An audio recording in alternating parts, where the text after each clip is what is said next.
In the wake of Secret Wars, the New Avengers relaunches. This is the third, I think, time we've gotten a relaunch, but this one is basically taking a lot of plot points that Jonathan Hickman laid out, in particular with Sunspot and Cannonball, and a pretty crazy premise. Let's get into it.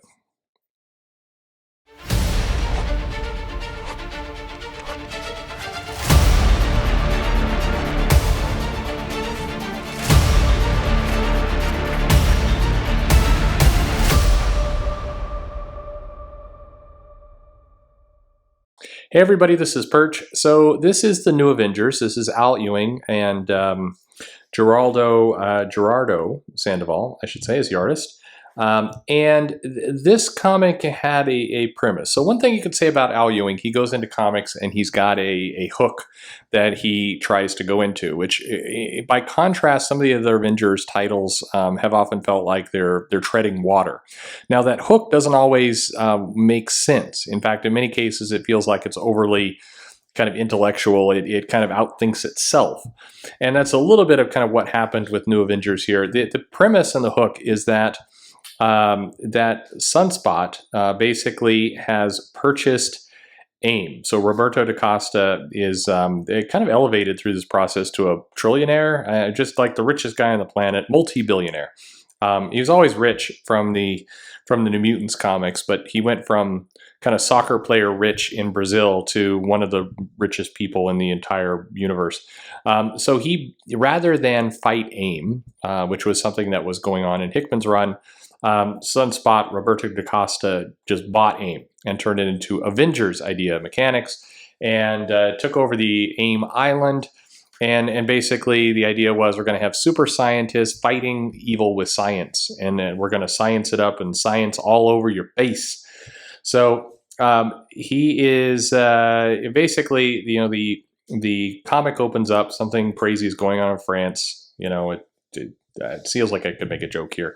But before we could find out what it was, we're introduced to the new Avengers team. We've got Wiccan and Hulkling from the Young Avengers.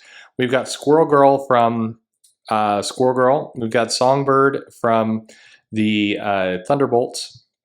And we've got White Tiger and Power Man, who were part of Al Ewing's Mighty Avengers run. And of course, we have Cannonball and Sunspot in here too. And they're going on a mission. It's a wacky team. What's going on? If you have been following Mighty Avengers, it's got that same kind of, crazy, kooky feel to it. They're drawing Squirrel Girl with crazy buck teeth, and that's fine. So anyway, Sunspot's got a suit on, and he's going to be more the orchestrator around all this. And so we get introduced to Avengers Island. We also get introduced to a few of the other faces in this mix, including Dr. Max Brashear and Dr. Tony Ho. These are both characters that Al Ewing had used before that are coming back into this, as well as Pod, part of the Avengers world. Basic structure. And Avengers Island is the old Avengers Idea Mechanics headquarters. It's located off the coast of California. And they've got all these the classic kind of stuff. S.H.I.E.L.D. comes to go talk to them, and S.H.I.E.L.D. doesn't like any of this stuff that DaCosta's up to, because basically he bought this terrorist organization and they don't trust him. So they're keeping an eye on him, and they're saying, we're going to make, one of the people joins your team, spies on you, and this is how we're going to make sure that you're not doing crazy stuff. This is a weird premise. I get it, but given that Sunspot and a lot of these characters were a major part of the Avengers, saved the world during Infinity and everything else, the idea of like, hey, you corporate took over this terrorist organization, and now you're doing good science stuff, but the government doesn't trust you. It's a premise that doesn't make a whole lot of sense, particularly when you have like Maria Hill in charge of this whole outfit, who's done plenty of shady things and everything. But they put Hawkeye onto the team. Now later on in this comic, we'll learn that Songbird is also a double agent. She was working for S.H.I.E.L.D., but that she's a triple agent because DaCosta knows she's working for S.H.I.E.L.D. and so it's a lot of turns and other things. Little joke about how DaCosta would rather have the other Hawkeye. But the new Avengers go flying down into Paris, and they're going to figure out kind of what's happening. They get down onto the ground, and there's a bunch of people with no head. They have crystal heads. And we got some strange continuity stuff. Al Ewing real loves the crazy names of things. Here we've got we just got I don't even know what's going on here. They're the life minus the dead. They're kind of weird crystal zombies who are brought back. I don't know, but they're the souls of the dead.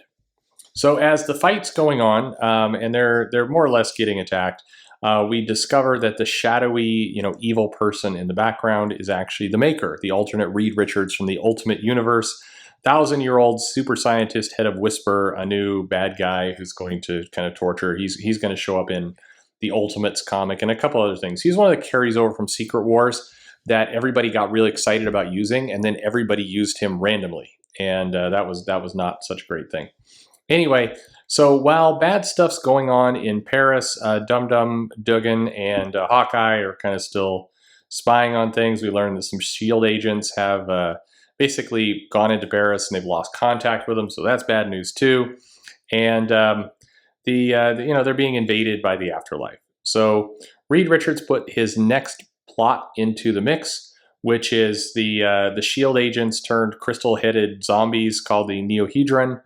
And that's our comic. And then we get some crazy letters and everything. Okay, where do you go from here?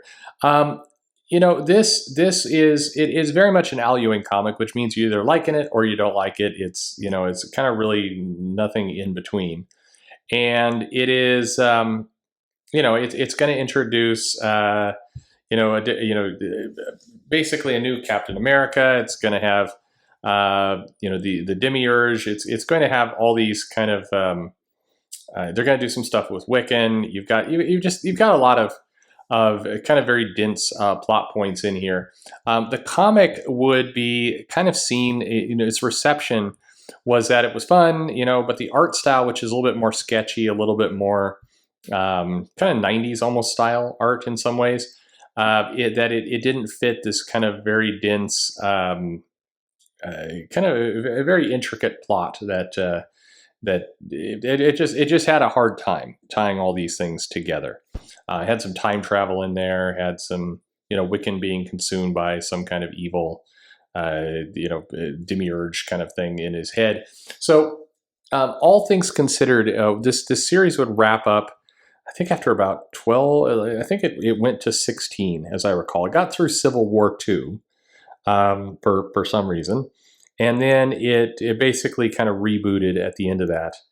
It got to 18. What am I saying? It's got to issue 18. It brought in Warlock. It introduced a romance with a couple characters. It would be relaunched as U.S. Avengers, so we'll get to that one too. But it was.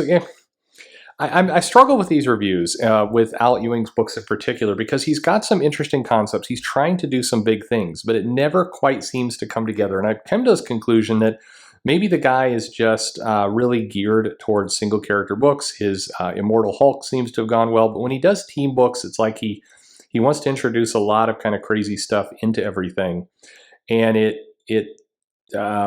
never seems to quite gel. It's like some of these ideas don't have breathing room to actually be what they need to be. The idea of taking over AIM and Squirrel Girl and the Demiurge. I mean, if you read through this, a lot happens. And this was true with, with his Mighty Avengers books as well. A lot is happening. A lot of characters are here. It's not bad. I mean, you can't read this and go, oh, this is bad work. But kind of like Mighty Avengers, it launches. You get into Standoff. That is, I think, 4 issues of crossover. And then you get a couple issues later, you have at least 3 issues of Civil War, maybe more. I think 3 issues of Civil War. And then you've got these other plots that he's trying to bring into it. I guess that's just too much.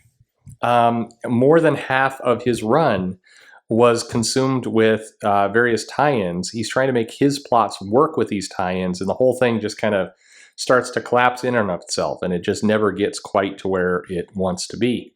And I think that's the challenge of kind of a lot of these books. They never really establish their own soul before having to tie into somebody else's soul.